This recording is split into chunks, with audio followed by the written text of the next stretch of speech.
Asante sana. Wanasema usiwaulize waliojipata. Unapaka mafuta gani? Usiwaulize waliojipata. Vipi bwana? Hiyo umevaaje? Ujue kwa tu hiyo ni hera bwana. Usitake kujua mambo mengi. Umetokelezea bwana. Asante sana. Kipi bora, mwanaume akwambie mambo au akwambie kuitwa mai au kuambiwa mambo? Kipi bora na mwanaume mwenzio kati ya hivyo? Mambo iko bora zaidi kuliko kuitwa mai. Kwa hiyo mimi siwezi kuita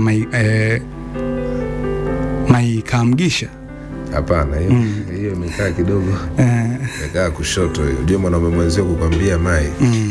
Ina ukakasi ndani yake. Inakuwa ni hatari. Inakuwa na ukakasi fulani hivi.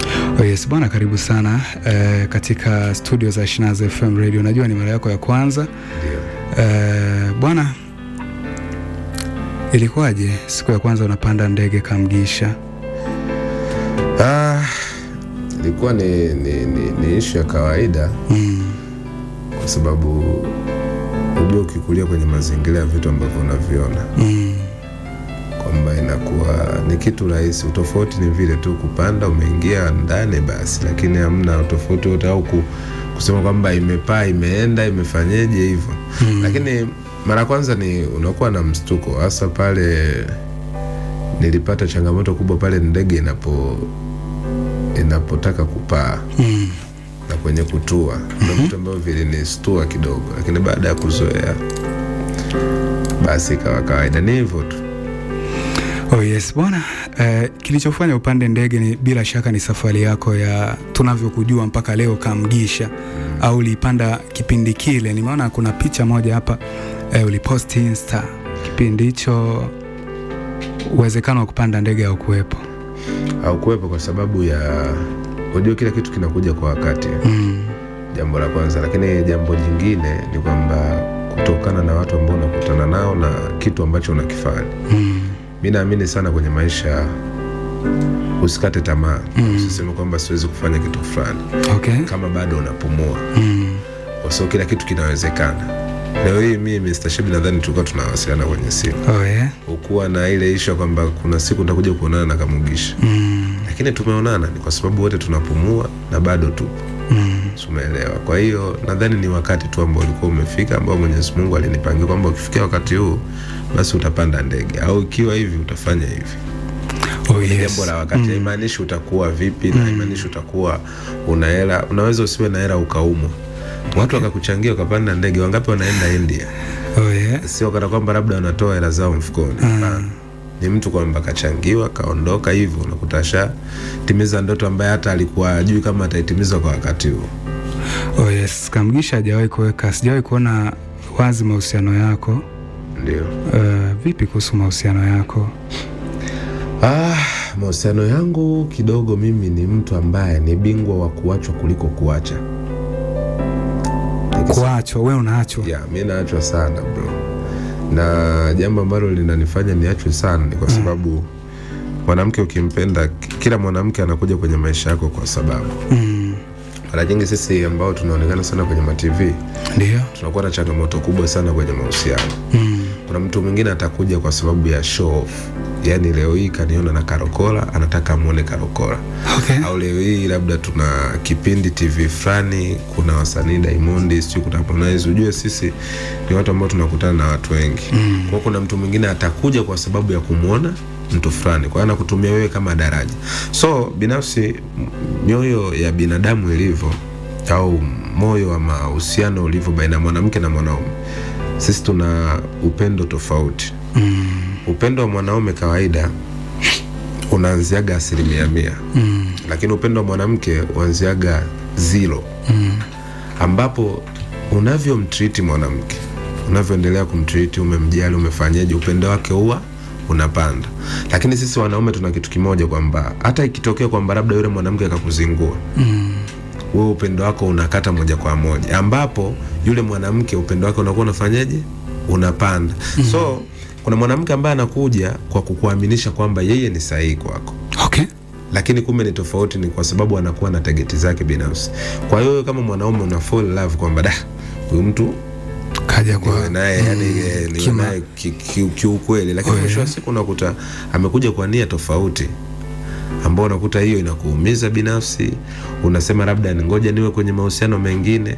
Unajua kuna watu ambao wanakuwa kwenye mahusiano ndani ya mahusiano kwa sababu ya kufuta maumivu ambayo walionayo. Lakini mwisho wa siku unakuta mtu anatengeneza bomu ambalo ni kubwa zaidi, ambalo linaendelea kumuumiza moyo wake mpaka inafikia hatua anakata tamaa ya kutokuwa kwenye mahusiano. Tukirudi kwenye pointi yako, umesema mimi mahusiano yangu siyaweki public. Yes, public. Ndio jambo mimi shawahi kunikuta. Yani ni issue ambayo shawekaga public mahusiano. Nilimwamini mtoto wa mtu, nikamini ananipenda, na ni kweli alikuwa ananipenda kwa wakati huo. Lakini mimi nilikuwa sehemu ambayo nilikuwa nafanya kazi, kuna watu ambao wamenizidi jina. Kwa baada ya kuwa naye alikuwa ni mzuri. Oh yeah. Alipofika pale akashawishiwa, akachukuliwa. Alivyochukuliwa ilifikia hatua sio kuchukuliwa tu, akanipiga tukio hadi akazaa na huyo mtu ambaye amemchukua. Alikuwa amekuzidi jina huyo mtu? Yani aronizidi jina ni yule ambaye alimchukua. Alimchukua ya.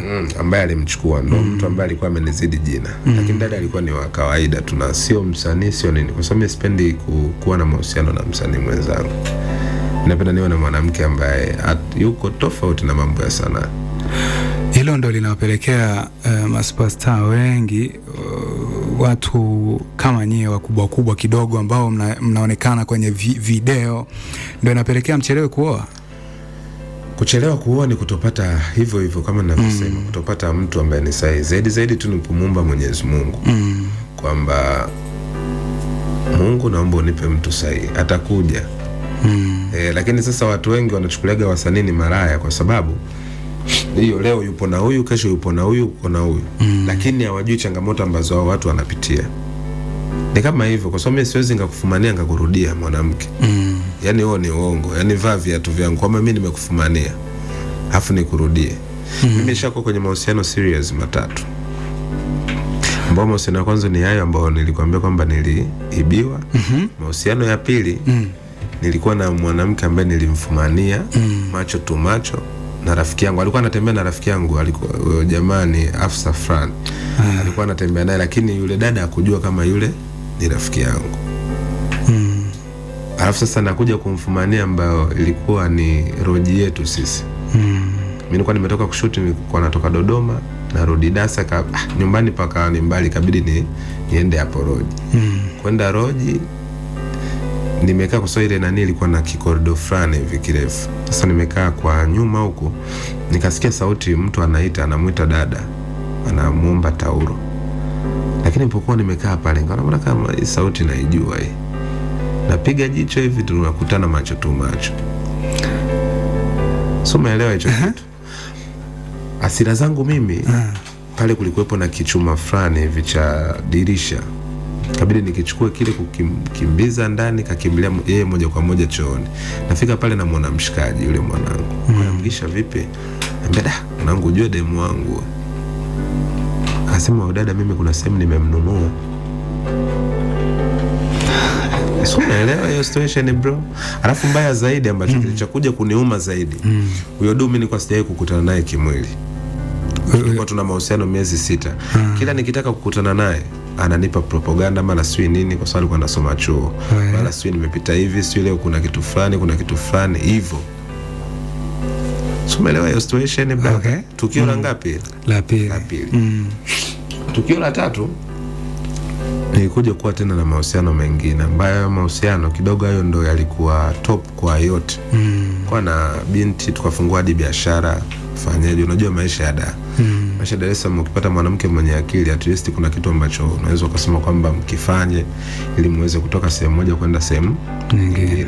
Na biashara huwezi kuifanya, kwa sababu mimi wakati natumia muda mwingi sana kuwaza ni shoot nini, nifanye nini, kwa sababu ndo kazi ambayo mimi binafsi nimeichagua.